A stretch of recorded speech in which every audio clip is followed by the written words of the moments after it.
in various industry companies, from Silicon Valley to some other big corporations like Nokia. And also I would like to say that Mr. Stiell is a graduate of London Metropolitan University and also holds a graduate degree from University of Westminster. So welcome, distinguished Mr. Simon Stiell. We look forward to your remarks. We hope that this interaction will be useful to Azerbaijani society to learn more about COP29 process, and we hope that it will be also interesting for you to hear some questions and comments. I pass you the floor. This is the first event we ever do with live broadcast. Some live stream is happening, so this is also something new for us for the first time. The floor is yours.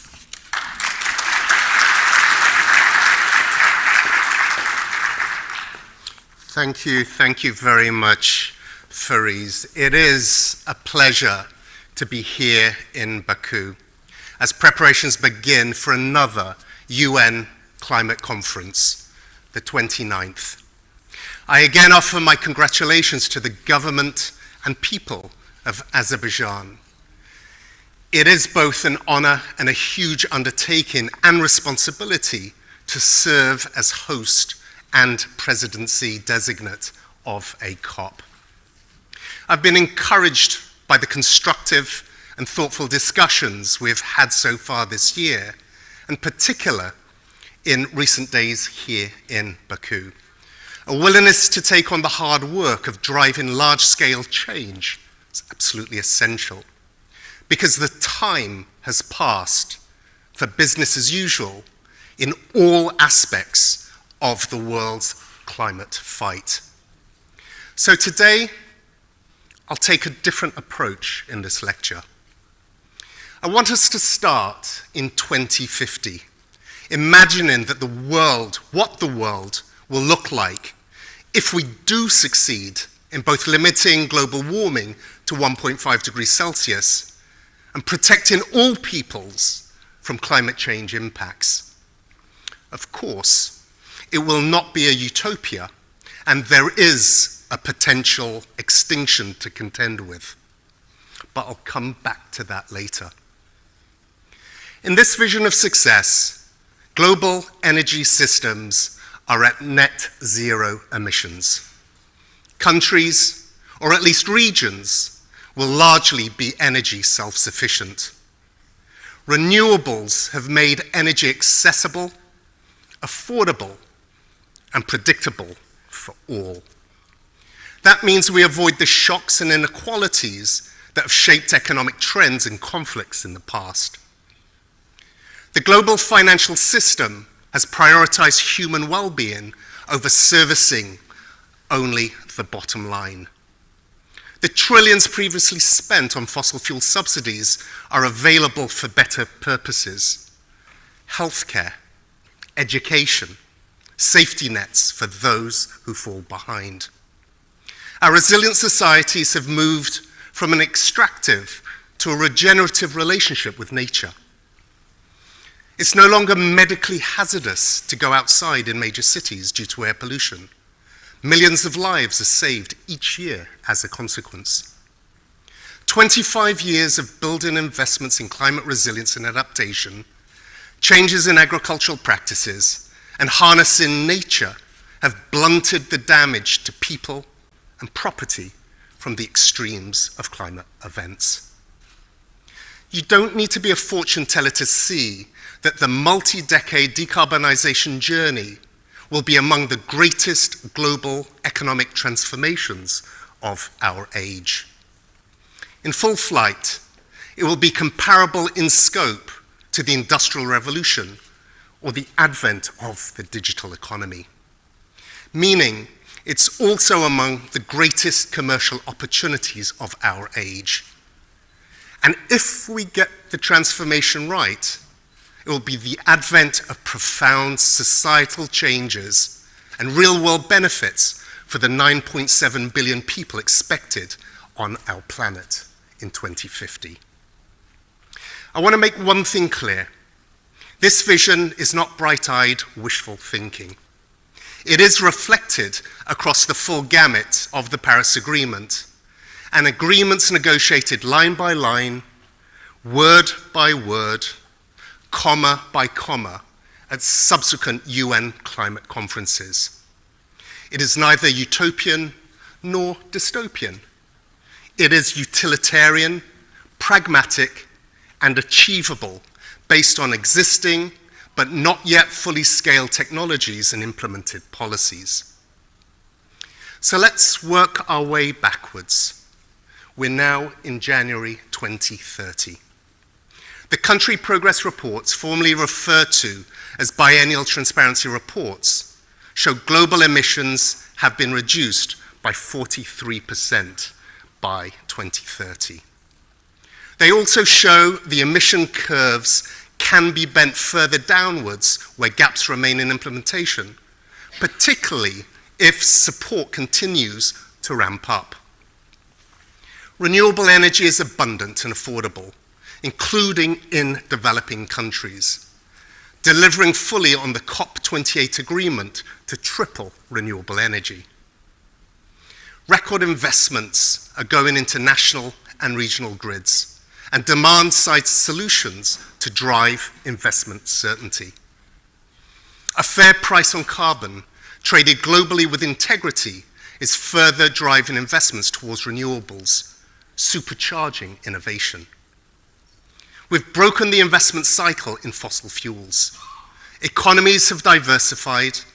Their individual pathways away from fossil fuel production are creating more jobs, stronger supply chains, and more stable economic growth. Methane emissions are negligible through simple but rapid action across all industries.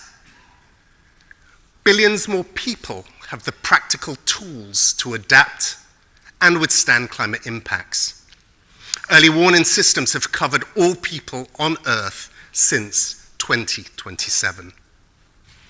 The Loss and Damage Fund is rapidly responding where losses and damages are occurring, demonstrating that innovative approaches such as the Transitional Committee, established by UN climate change after COP27, can yield real-world results.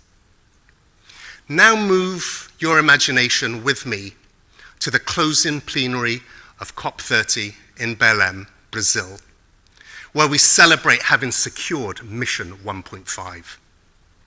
Earlier in the year, all countries put forward a new national climate plan.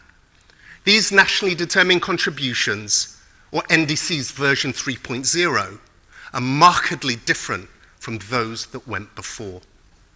For starters, their pledges are 1.5 aligned. They cover every greenhouse gas, and they lay out how each sector of the economy will transition. Secondly, they address how each country contributes to the outcomes of the global stocktake of 2023. The United States, China, Russia, Brazil, Indonesia, Germany, India, the United Kingdom, Japan, Canada, France, Australia, Argentina, Mexico, South Africa, Italy, South Korea, Saudi Arabia, the European Union, and Turkey as the G20, together responsible for 80% of the world's emissions in 2025, have seriously re-engineered their targets on this basis. Because they know PR spin, rebranding, or tinkering around the edges won't cut it to meet their climate responsibilities. And it will also leave them badly behind the innovation curve, not at the cutting edge. These national climate plans aren't just pieces of paper. They must be backed by robust policy instruments, costed out, and translatable into shovel-ready investment opportunities. Every country has also delivered a national adaptation plan. Simply speaking, a resilience plan for each country to protect its people, their livelihoods, and nature from spiraling climate impacts. countries are embarking on climate-resilient development. During 2025, UN Climate Change has produced a report synthesizing the biennial transparency report submitted before the end of 2024. This report is a significant milestone, the first progress report from countries on their implementation of the Paris Agreement since its adoption 9 years previous.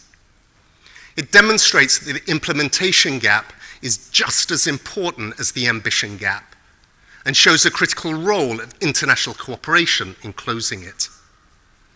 So countries responded by overhauling their standard operating procedures. Bold climate action must be mainstreamed across all functions of government and all aspects of business and investment, with public and private sectors working in concert together with communities and experts, leaving no one behind. We see the just transition moving from concept to lived reality for real people everywhere. Now, take a mental walk with me a few miles down the road here in Baku to COP29 in November, a critical enabling COP in the climate ambition cycle. What must we do this year to ensure the world's shared goals remain within reach? We must spend the year working collectively to evolve our global financial system so it's fit for purpose, with a clear plan to meaningfully execute the climate transition. Looking at the numbers, it's clear that to achieve this transition, we need money and lots of it. $2.4 trillion, if not more. 2.4 trillion is what the high-level expert group on climate finance estimates is needed every year to invest in renewable energy, adaptation, and other climate-related issues in developing countries, excluding China. Whether on slashing emissions or building climate resilience, it's already blazingly obvious that finance is the make or break factor in the world's climate fight, in quantity, quality, and in innovation. In fact, without far more finance, 2023's climate wins will quickly fizzle away into more empty promises. We need torrents, not trickles, of climate finance. The new collective quantified goal on climate finance must be agreed. Countries must be confident that they will be able to rapidly access sufficient concessional support. With finance, as with other commitments, transparency is essential for building trust, delivering impact, and therefore forging more ambitious commitments. Climate finance must not be quietly pilfering from aid budgets. And it must be designed to be leveraged, driving and protecting development gains, whilst delivering concrete implementation of climate action. In parallel, clear progress must be made to address the assessment of investment risk, the allocation of special drawing rights, innovative sources of financing from sectors, and creative mechanisms to tackle unreasonable debt burdens. 2024 is the year multilateral development banks must demonstrate, with concrete actions, their centrality in the world's climate fight and their determination to deliver impact at scale. They should take bold steps towards financial innovation that will double, if not triple, their collective financial capacity by 2030, particularly with respect to grants and concessional finance. Furthermore, they should commit to leveraging their engagement with the private sector to double and triple the overall rate of private capital mobilization. So this brings me to today. I stand before you what is estimated to now be above 1.1 degrees of warming, coming out of the hottest year on record by a huge margin. It will take an Olympian effort over the next 2 years to put us on track to where we need to be in 2030 and in 2050. In fact, the action we take in the next 2 years will shape how much climate-driven destruction we can avoid over the next 2 decades and far beyond. The Olympic motto, faster, higher, stronger, should be our shared climate mantra. UN climate change will be stepping up to help coordinate the support available for countries to build the capacity needed to deliver NDCs, NAPs, and BTRs, working with all of those active in this space. We've already proven we can meet the challenge ahead, having bent the curve of expected global temperature rise from nearly 5 degrees to 3, closer to 2.5 through UN-convened global cooperation. Whilst last year's agreement on the global stocktake at COP28 was far from perfect, it would have been unthinkable just a few years ago and sends a very strong signal about the inevitability of global decarbonization. But now is no time for victory laps. It's time to get on with the job. Likewise, hiding behind loopholes in decision texts or dodging the hard work ahead through selective interpretation will be entirely self-defeating for any government as climate impacts hammer every country's economy and population. To citizens around the world, I say directly, we need you. Your voices demanding bolder climate actions now need to be heard clearly by your representatives. At UN Climate Change, we will not rest in pushing for the highest ambition in accordance with the science, working side by side with all governments, businesses, and community leaders. Which brings me back to the extinction in 2050 I mentioned at the start of this lecture. Having completed its core mission, that is the extinction of UN climate change as we currently know it. In a functioning era of implementation, I can foresee our organization existing only as a data repository, accurately reflecting the numbers as countries deliver on their commitments in line with the already agreed global targets. It's my earnest hope that by 2050, this organization will be rendered redundant in a net zero, climate resilient global economy. Consigned to a place in the history books, a chapter about humanity saved itself and its only home. I thank you.